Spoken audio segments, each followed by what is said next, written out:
చదువు వేరేలా ఉంటుంది. మెచ్యూరి మైండ్ కాదు, వాళ్ళని ఇబ్బంది పెట్టే రైట్స్ మనకు లేవు. పేరెంట్తో టార్చర్ చెప్పి నువ్వు నా బిడ్డలే కాదు ఎంతమంది పిల్లల ఇబ్బంది పెడతావు నాకు తెలుసు. ఆస్య నా ఫ్రెండు, లక్ష్మి నా ఫ్రెండు, పిల్లలు ఉన్నారు. డబ్బుల విషయంలో నువ్వు ఎంత బాధ పెట్టావో నాకు తెలుసు.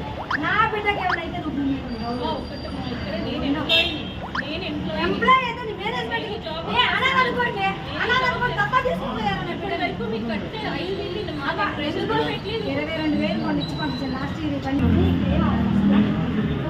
అవును నేచర్లో నీకు స్కూల్లో ఉన్న బట్టి నీకు రెస్పాన్స్ నేచర్ మా ఆయనకి నీ బాబు మొత్తం నాశనం. నా బిడ్డ పోయి నా కొడుకు పోయి నీ స్కూల్ ముందే సూసైడ్ చేసుకున్నాను. నా బిడ్డకి భూలోకంలో లేనప్పుడు నేను ఏ స్కూల్ ముందే చచ్చిపోతా. నేను చచ్చిపోను అనుకుంటా, ఈ స్కూల్ ముందే అనుకుంటా చచ్చిపోతా. స్కూల్ మీద ఎందుకో తెలుసా, ఆ పిల్లల్ని ఎంత చదువుతాను అందరికీ తెలుసు. ఇక్కడ ఉన్న తెలుసు.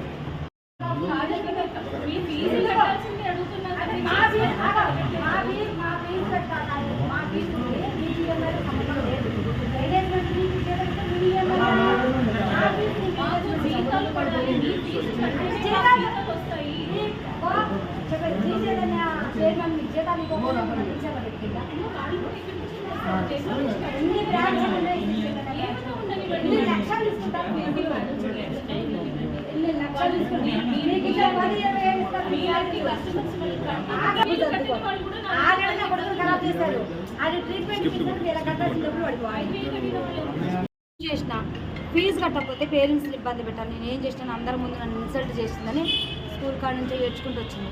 మా ఇంట్లో పని ఉంటుంది, పూలమ్మ అని ఉంటుంది. పూలమ్మ కూడా చెప్పింది. పూలమ్మ ప్రిన్సిపల్ మేడం నన్ను చాలా టచ్. నేను నైటీ మీదనే ఉన్నా. వెళ్దాం పా ప్రిన్సిపల్ కాడికి, నేను మాట్లాడతాను. ఆమెకి ఎవరిచ్చారు నేను మన తిట్టే రేట్స్ ఫీజుల గురించి నేను చెప్తాను. నా బిడ్డ చాలా డిప్రెషన్గా ఫీల్ అయ్యి సూసైడ్ చేసుకున్నాను. యశోదలో అడ్మిట్ అయింది. పేరు అఖిల. వెంటిలేటర్ ఇంతకుముందు వీళ్ళు అసలు నా బిడ్డ అంత అట్లాంటి ఆలోచన కూడా ఉండదు. నాకేం వీళ్ళు ఇబ్బంది పెడతారు. ప్రిన్సిపల్ మేడం ఇబ్బంది పెట్టిందని చెప్పింది. 3 రోజుల నుంచి ఏడ్చింది, రోజు ఏడ్చింది. మేము అక్కడంటే కూడా మా ఫ్రెండ్స్ ముందు ప్రిన్సిపల్ మేడం నువ్వు తింటే మా ఫ్రెండ్స్ ముందు బరువు పోయినట్టు అనిపించింది. వద్దు నువ్వు పోమాకు మమ్మీ, నీ కోపం ఎక్కువ, నువ్వు పోమాకు. ఏ రోజు కూడా నా పిల్లలు 2 years నుంచి చదువుతున్నా ఎప్పుడు కూడా ఒక మేడం ఒక మాట అనేదాన్ని కాదు, ఒకరిని ఒక మాట అనేదాన్ని కాదు. నా పిల్లలతో పాటు వేరే పిల్లలకు కూడా బాక్సులు పంపించిన. నాది మామూలు పొజిషన్ అయినా పిల్లలకు అన్నం లేని పిల్లలు కూడా చాలా మంది అన్నం. 10th క్లాస్ చదువుతుంది. ఇంటి పక్కన వాళ్ళకి, బిల్డింగ్ వాళ్ళకి, అపార్ట్మెంట్ వాళ్ళు అందరూ చెప్పింది ప్రిన్సిపల్ ఫీజు గురించి నన్ను ఇబ్బంది చేసింది. మా ఇంటి పని కూడా చెప్పింది.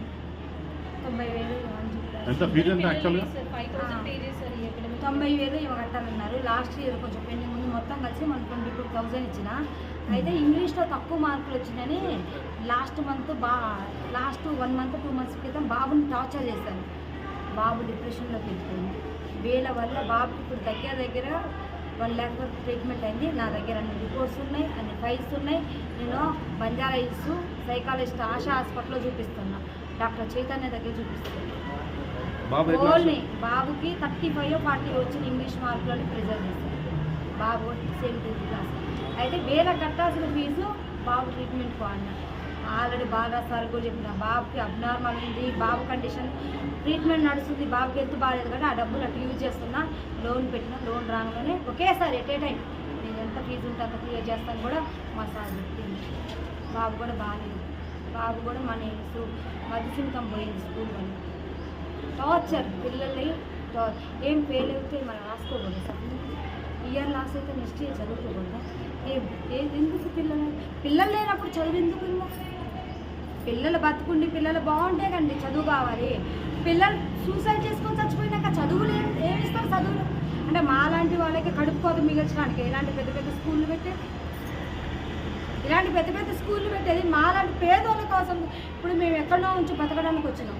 మేము తెలుగు మీడియం చదువుకున్నాం, సరైన జాబులు రాలేదనే కదా పెద్ద పెద్ద స్కూల్లో వేస్తే ఇంగ్లీష్ మీడియం చదువుకొని ఫారెన్ కంట్రీస్ అటు ఇటు పోతారు. మంచిగా మా పిల్లలు సెటిల్ అవుతారనే వేసాక మా పిల్లలనే భూముల మీద నుంచి లేకుండా చేస్తే మీరెందుకమ్మా ఇలాంటి స్కూళ్ళు పెట్టుకొని ఏం యూజ్? కొంతమంది పిల్లల్లో ఒక పాప స్కూల్ ఫీజు కట్టకపోతే మీ మేనేజ్మెంట్కి ఏమైనా కోట్లు నష్టం వస్తుందా? కరోనాలో పేరెంట్స్ చచ్చిపోతున్నారు కదా, దత్తా తీసుకొని చదివించిన స్కూల్స్ లేవా? ఒక పేరెంట్ ఒక పిల్ల 100 మంది పిల్లలు ఒక పిల్ల కట్టకపోతే మీకు కోట్లు నష్టం వచ్చిందా? కోట్లు నష్టం వచ్చిందా? ఏం నష్టం వచ్చింది? మేనేజ్మెంట్కి ఎక్కడ నష్టం వచ్చింది? శ్రీ చైతన్య మీకు పేరుతో పిల్లల్ని చంపుతున్నారు.